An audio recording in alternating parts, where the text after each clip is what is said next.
So వాళ్ళందరూ కూర్చొని discuss చేస్తారంట. పని చేయండి, ఇంటింటికి పాంప్లెట్లు పంచండి వెళ్ళి.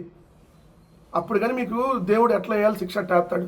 ఇంటింటికి వెళ్ళి పాంప్లెట్లు, పందికో ఇంత పర్సంటేజు, ఏదైతే చేప నూనె ఇంత పర్సంటేజు, గొడ్డుకో ఇంత పర్సంటేజు, ఇన్నిసార్లు ప్రసాదం తిన్నాం, అద్భుతంగా ఉంది దాంట్లో మేము తిన్నది.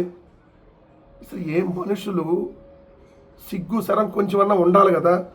మనుషులు అన్నటువంటిది మర్చిపోయినట్టున్నారు. మానవ జన్మ అనేది పూర్తిగా మర్చిపోయి అట్లా మాట్లాడుతున్నట్టున్నారు.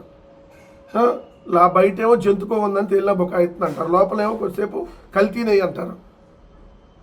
రెండోది అసలు ఆ శాంపిల్ తీసుకుని మీ హయాంలోనే, లోడ్ వచ్చింది మీ హయాంలోనే, దాన్ని శాంపిల్ తీసుకుని మీ హయాంలోనే, రిపోర్ట్ వచ్చింది మీ హయాంలోనే, మళ్ళీ అయినా కూడా ఆయన నెయ్యిని కుట్రపూరితంగా వాడింది మీ హయాంలోనే.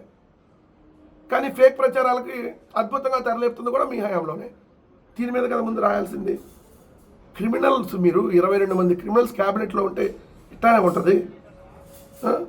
జనసేనకు రాజ్యసభ సీటు ఆ ముష్టి వేస్తారు కదా, ఏంగానే వీళ్ళకి ఒక ముష్టి, ఒక ఎమ్మెల్యే సీటు, ఎమ్మెల్సీ సీటు ఇస్తే ఇంకా పరిగెత్తుతూ ఉంటాడు చంద్రబాబు నాయుడు గారు ఏం చెప్పగానే.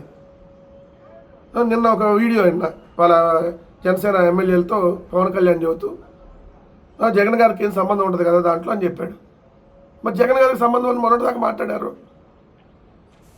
మొన్నటిదాకా జగన్ వెళ్ళి కలిపొచ్చాడు, జగన్ వెళ్ళి మొత్తం ఇంత శాంపిల్ ఉండాలని కలిపొచ్చాడని మాట్లాడారు కదా. ఇప్పుడేమో అక్కడున్న వాళ్ళు వెళ్ళి ముఖ్యమంత్రి వెళ్ళి చెప్పడు కదా. ఒక మాట మీద నిలబడండి, ఇప్పటికైనా దాని మీద స్టిక్ కాదు.